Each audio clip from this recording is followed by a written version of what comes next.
नमस्कार, आप देख रहे हैं शुभ 24 न्यूज और मैं हूं आपके साथ हिमांशी शर्मा। तो चलिए रुक करते हैं इस वक्त की बड़ी हेडलाइंस पर।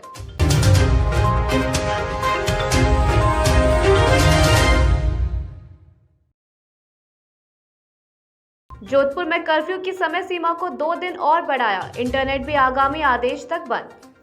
जोधपुर के बाद अब भीलवाड़ा में भी हिंसा, हालात काबू में, इलाके में पुलिस बल तैनात। जयपुर में आम आदमी पार्टी के प्रदेश कार्यालय का विधिवत उद्घाटन, अजमेर में भी कार्यकर्ताओं ने की पूजा अर्चना। राजधानी में सगे भाई बहन की गला रेत कर निर्मम हत्या, हत्यारा खुद थाने पहुंचा। और अब खबरें विस्तार से। ईद के मौके पर जोधपुर में हिंसा के बाद लगाए गए कर्फ्यू की समय सीमा को 2 दिन और बढ़ा दिया गया है। इसके साथ ही इंटरनेट भी आगामी आदेश तक बंद रहेगा। हालांकि हिंसा के बाद अब माहौल शांत है। बुधवार को कोई अप्रिय वारदात नहीं हुई है, लेकिन पुलिस प्रशासन कोई जोखिम नहीं उठाना चाहता, लिहाजा कर्फ्यू को 6 मई तक बढ़ा दिया गया है। हिंसा के मामले को लेकर कोई अफवाहें न फैले, इसके लिए नेट बंदी को भी आगामी आदेश तक बंद रखा जाएगा। हिंसा के बाद शहर के चप्पे चप्पे पर पुलिस कड़ी निगरानी रख रही है।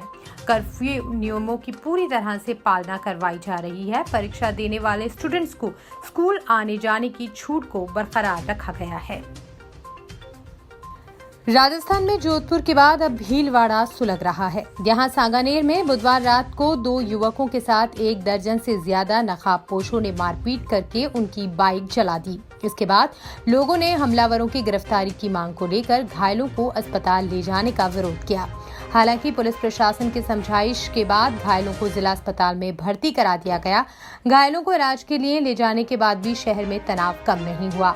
हालात को देखते हुए सांगानेर इलाके में 33 थानों के 150 से ज्यादा जवानों को तैनात किया गया है। वहीं गुरुवार सुबह पूरे जिले में इंटरनेट बंद कर दिया गया। राजस्थान में लगातार भड़क रही सांप्रदायिक हिंसा को लेकर मुख्यमंत्री अशोक गहलोत ने प्रत्यक्ष और अप्रत्यक्ष रूप से बीजेपी पर जमकर हमला बोला। सीएम अशोक गहलोत ने कहा कि बीजेपी घबराई हुई है। बीजेपी का पूरे मुल्क में टारगेट राजस्थान है, इसीलिए दंगे भड़क रहे हैं। गहलोत ने बीजेपी पर आरोप लगाते हुए कहा कि उनको ऊपर से निर्देश हैं कि राजस्थान सरकार को बदनाम करने के, राजस्थान में अस्थिरता पैदा करने के। सीएम पद के इतने उम्मीदवार हो गए हैं, इसीलिए इनमें प्रतिस्पर्धा हो गई है। गहलोत ने कहा है कि इनको होमवर्क दे दिया गया है, इसीलिए हर मामले को लंबा खींच रहे हैं। गहलोत ने आरोप लगाया कि ये लोग गरीब लोगों पर बुलडोजर चला रहे हैं। ये बात उन्होंने उदयपुर में मीडिया से रूबरू होते हुए कही। गहलोत यही नहीं रुके, उन्होंने कहा कि ये राजस्थान के नाम से घबराए हुए हैं। राजस्थान के नाम से बीजेपी की नींद हराम हो रखी है। इनको ऊपर से कहा गया है कि आपको अभियान चलाना है। गहलोत ने कहा कि वे तमाम राजनीतिक पार्टियों से अपील करते हैं कि वे आगे आएं और शांति व्यवस्था बनाने में सहयोग करें। उन्होंने कहा कि ऐसे माहौल में जनप्रतिनिधि की ड्यूटी बनती है कि वे आगे आए और शांति व्यवस्था बनाए, लेकिन ये लोगों को भड़काते हैं। इनका पूरा टारगेट मुख्यमंत्री और सरकार को बदनाम करने का है, लेकिन हम उसे कामयाब नहीं होने देंगे।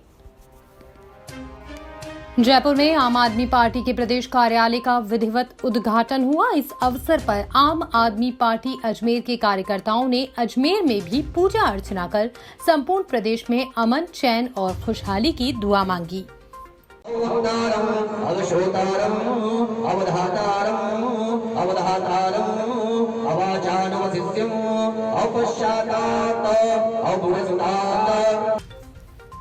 बगरू इलाके में हैंडीक्राफ्ट फैक्ट्री में बुधवार रात लगी आग पर दमकलों ने गुरुवार सुबह 8 बजे काबू पाया। पिछले 10 घंटों में दमकल की 1 दर्जन गाड़ियों ने 100 से अधिक चक्कर काटकर आग बुझाने का प्रयास किया।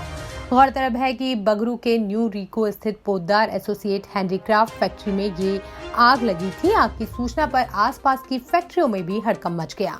सभी कार्मिकों ने फैक्ट्री की लाइट बंद कर फैक्ट्री को खाली कर दिया। आग की सूचना पर एसीपी बगरू और सीआई बगरू जाब्ते सहित मौके पर पहुंचे और लोगों को आग से दूर किया।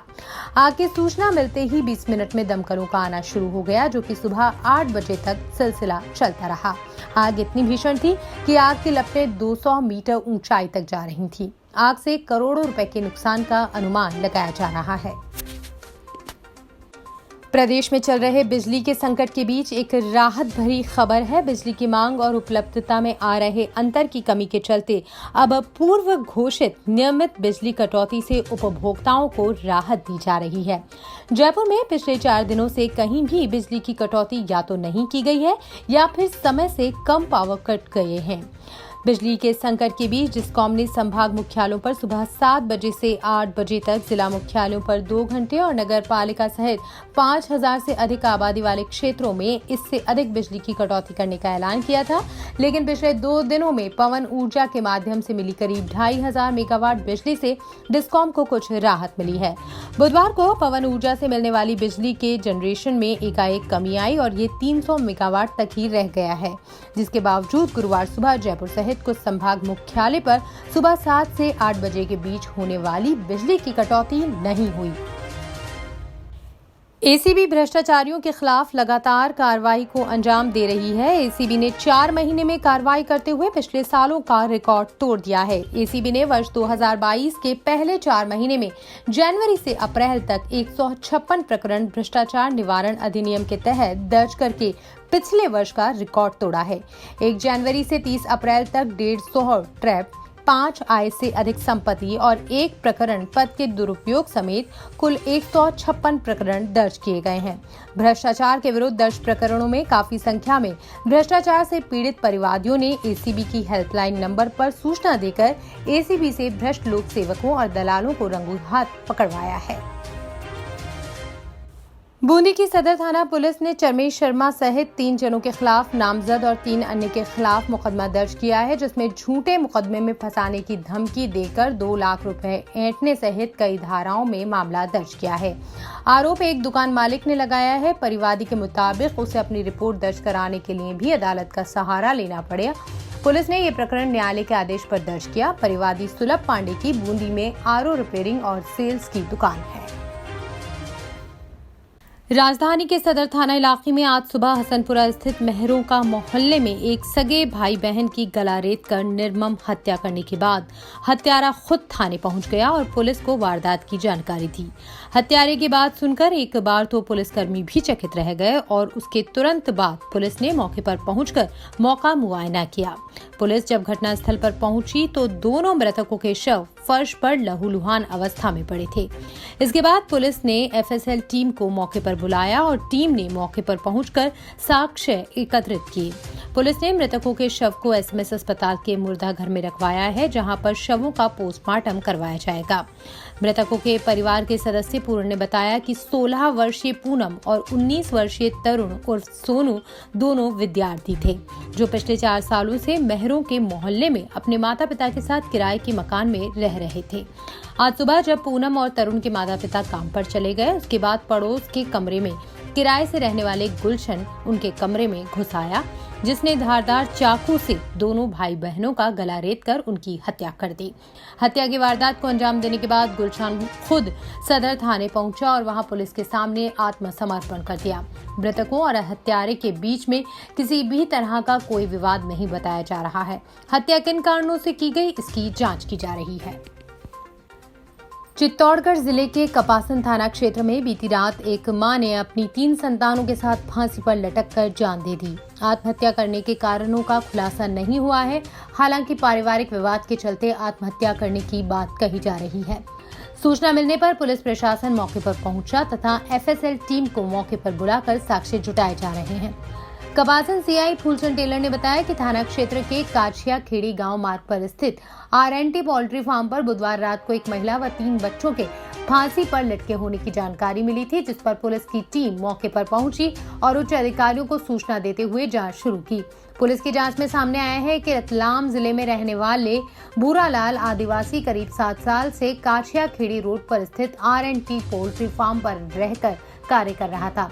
बुधवार रात वो दूध लेने के लिए घर से बाहर गया हुआ था। देर रात लौटा तो पत्नी और 3 बच्चे फंदे पर लटके हुए थे। उसने किसी भी तरह के घरेलू कलेश से इनकार किया है। पुलिस मामले की जांच कर रही है। आज के लिए बस इतना ही। बने रहिए हमारे साथ 24 न्यूज पर। नमस्कार।